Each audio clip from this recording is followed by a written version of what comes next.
माया और माया बहुत सालों के बाद समा के मॉर्निंग शो में आज मौजूद है। हम उनसे अच्छी मजे की गप्पे लगा रहे हैं। माया, मुझे वैसे ये बताएं, ये टेलीविजन में आने का जो आपका फैसला था, ये आपका अपना फैसला था, शौक था, ये कि या हादसाती तौर पे हो गया? बस शौक तो था, लेकिन वाकई हादसाती तौर पे हुआ था। समर वेकेशंस थी, स्कूल में थी, I was in 4th-5th grade.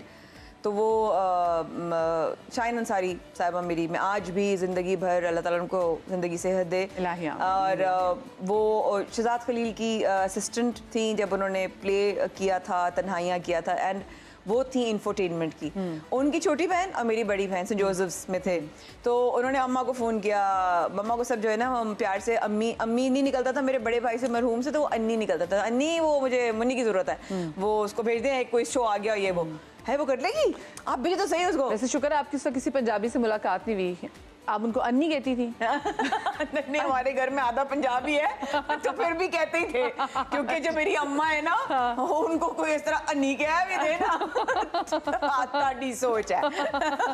तो वो आधा खानदान लाहौर और मेरे अब्बा मुल्तान से, तो वो anyhow, so coming back to the story, तो शाहीन भाई जी ने कॉल किया कि मुझे मम्मा को, मुन्नी को बुलाना है और ये वो, तो उन्होंने कर लेगी, आप भेजे तो सही, मैं लूँ तो सही ना। अच्छा, मैं वॉइस ओवर्स तो करती थी, हसन शहीद मिर्जा साहब एक बहुत बड़ा नाम वॉइस ओवर का, वो अम्मा के भाई बने हुए थे, बिकॉज अब्बा बीइंग एन एम्बेसडर तो उनका सर्कल बड़ा था।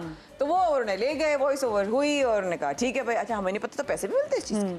तो वो कभी कभी ना मुझे लिफाफा देते थे, मैं कहा ये क्या है, कह रहे ये बेटा आपने अम्मी को देना है। मैं कहा ठीक है, हमारा तो ID कार्ड बना नहीं था, सारे पैसे ले लिया करते थे। अच्छा, ये माए ईदियाँ भी ऐसी है ना, सब ईदियाँ भी ऐसे आँखें यूँ होती थी ना। तो वो उसके बाद जो है वो मैं PTV गई और मैंने किया।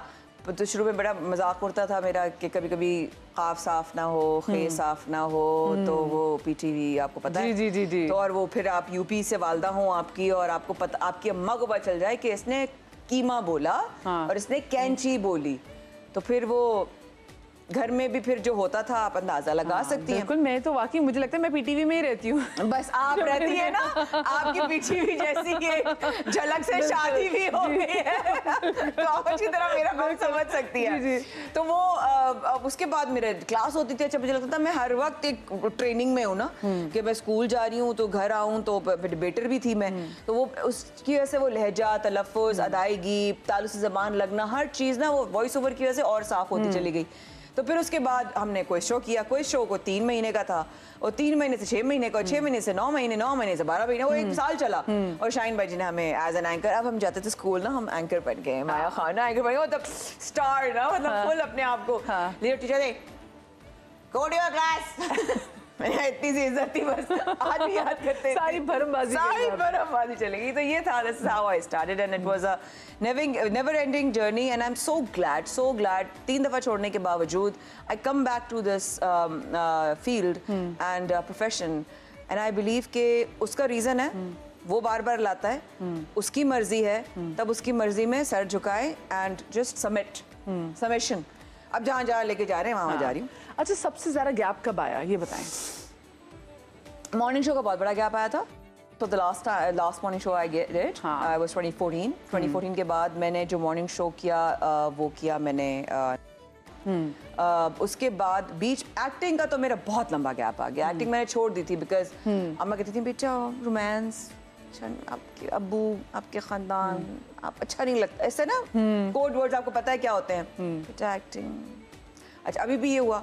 तो अब जब हुआ ना, तो 2-3 प्लेज आ गए थे और मुझे अंदर से आवाज़ आ रही थी, नहीं करना है। अम्मा के पास गई, अम्मा 3 प्लेज वैसे ही मना कर चुकी हूँ। फिर मैंने मॉर्निंग शो 12 इसलिए छोड़ा because I wanted to act. अंदर से आवाज़ आ रही थी, मैंने कहा अम्मा वो एक्टिंग करनी, एक्टिंग अच्छा दिल चाह रहे थे। अभी भी परमिशन लेती हैं अपनी अम्मा से? ना करें, भले आंटी से मिलना था मुझे। नहीं, जो माया खान को कंट्रोल कर लेती है, वो हंसती कैसे हंसती होंगी मुझे बताएं। अम्मा की कितनी झलक वैसे आप में दिखाई देती है? अच्छा, शक्ल अम्मा की हो गई, अब अंदाज अब्बा का है। Being the politician he was, और वो जलसे और वो करता, सब ये कहते हैं कि अब पूरे खानदान में अब्बा को डैडी कहा जाता था। आयर रहमान साहब ताया थे, IHRCP वाले, आप जानती हैं। अच्छा, उनका भी अंदाज, उनका भी कजन ब्रदर, सारे जर्नलिस्ट, सारे सब लोग ना लॉयर्स हैं या जर्नलिस्ट हैं।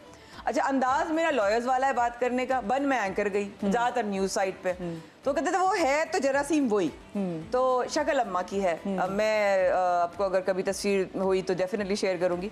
शक्ल सब लोग कहते हैं अम्मा की, मैं कहती हूँ अम्मा बहुत खूबसूरत थी वैसे, अम्मा अभी भी माशाल्लाह, लेकिन माया कम है किसी से, पता नहीं, आप कह रही हैं तो वो मैं मान लेती हूँ।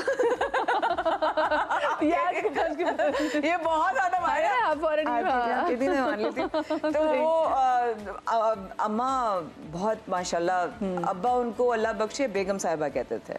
हाँ, और अम्मा ऐसी थी कि रास्ते में अगर उनको कोई गलती से ओवरटेक भी करता था तो वो गाड़ी उसके सामने जाके रोकती थी, उसके बोनट पे पाँव रखती थी, अगले बंदे का गिरेबान पकड़ती थी और उसको बोनट पे लटा लिया करती थी।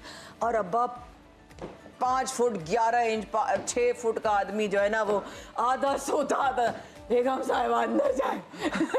लिटरली बेगम साहिबा अंदर जाए, लिटरली हमने ये वाकया सुना। अच्छा, my mother is a very strong woman माशाल्लाह, एंड उनकी अभी बहुत अलील हैं, अल्लाह ताला उनको सही जिंदगी दे, इलाही आमीन, उनकी दुआओं में याद रखिएगा बहुत ज्यादा। लेकिन उन्होंने जिंदगी भर एक चीज जरूर बोली, तो क्या हुआ? तो क्या हुआ? तो अच्छा, कितनी चीज़ों का इफेक्ट जो है ना, जो काम डाउन कर दें चीज़ों का, तो क्या हुआ? अच्छा, वैसे हमने देखा है कि जहाँ पर माएँ बड़ी स्ट्रांग होती हैं और बड़ी गुस्से वाली होती हैं, शदीद, वहाँ पर कहीं ना कहीं बच्चे जो है ना वो अम्मा से बागी हो जाते हैं। एक टाइम ऐसा आता है, तो क्या आप कभी बागी? बिल्कुल आया, हमें भी मोहब्बतें हुई, हमने भी कहा कि हमें शादी करनी है, तो वो हो भी हुआ।